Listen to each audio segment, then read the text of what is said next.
बहुत समय पहले की बात है। एक साहूकार के साथ लेकर उसकी एक बहन करवा की।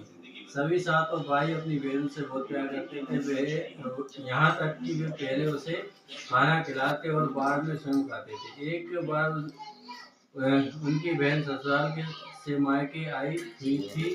शाम को भाई जब अपना व्यापार व्यवसाय बंद कर घर आए तो देखा उसकी बहन बहुत व्याकुल थी। सभी भाई खाना खाने बैठे और अपनी बहन से भी खाने का आग्रह करने लगे, लेकिन बहन ने बताया कि उसका आज करवा चौथ का निर्जला व्रत है और वह खाना सिर्फ चंद्रमा को देखकर उसे अर्घ देकर ही खाती है। क्योंकि चंद्रमा अभी तक नहीं निकला था, इसलिए मुंह प्यास से व्याकुल हो उठी। सबसे छोटे भाई को अपनी बहन की हालत देखी नहीं जाती और वह दूर पीपल के पेड़ पर एक दीपक जलाकर चलने की ओर में रख देता है। दूर से देखने पर वह ऐसा प्रतीक होता है कि जैसे चतुर्थी का चांद उदित हो रहा हो। उसके बाद भाई अपनी बहन को बताता है कि चांद निकल आया है, तो उसे अर्घ देने के बाद भोजन कर सकती हो। बहन खुशी के मारे सीढ़ियों पर चढ़कर चांद को देखती है, उसे अर्घ देकर खाना खाने बैठ जाती है।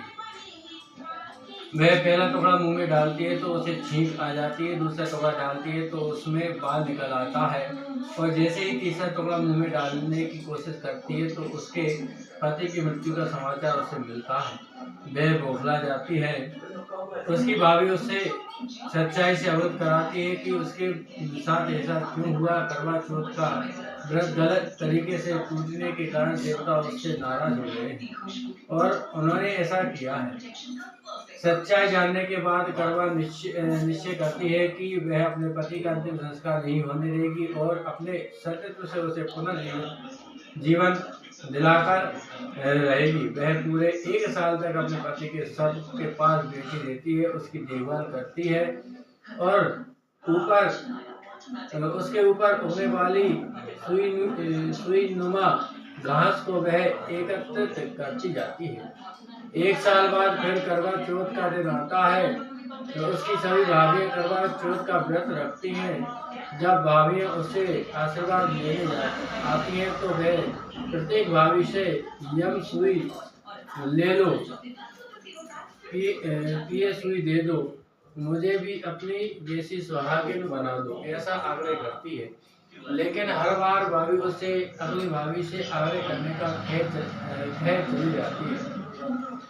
इस प्रकार जब छठे नंबर की भाभी आती है तो करवा उससे भी यही बात दोहराती है। यह भाभी उसे बताती है कि चूंकि सबसे छोटे भाई की वजह से उसका व्रत टूटा था, अतः उसकी पत्नी में ही शक्ति है कि वह तुम्हारे पति को दोबारा जीवित कर सकती है। इसलिए जब वह आए तो तुम उसे पकड़ लेना और जब तक वह तुम्हारे पति को जिंदा न कर दे उसे नहीं छोड़ना। ऐसा कहकर वह चली जाती है।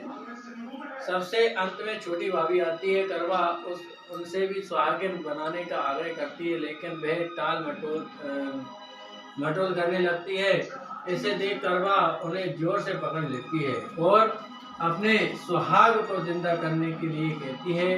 भाभी उससे छोड़ने के लिए नोचती है, घसीटती है, लेकिन करवा नहीं छोड़ती है। अंत में उसकी तपस्या को देख भाभी पसी जाती है और अपनी छोटी उंगली को चीरकर उसमें से अमृत उसके पति के मुंह में डाल देती है। करवा का पति तुरंत श्री गणेश कहता हुआ उठ बैठता है। इस प्रकार प्रभु कृपा से उसकी छोटी भाभी के माध्यम से करवा को अपना सुहाग वापस मिल जाता है। हे श्री गणेश, माँ बोली, जिस प्रकार करवा को चिर सुहागन का वरदान आपसे मिला है, वैसा ही सब सुहागिनों को मिले।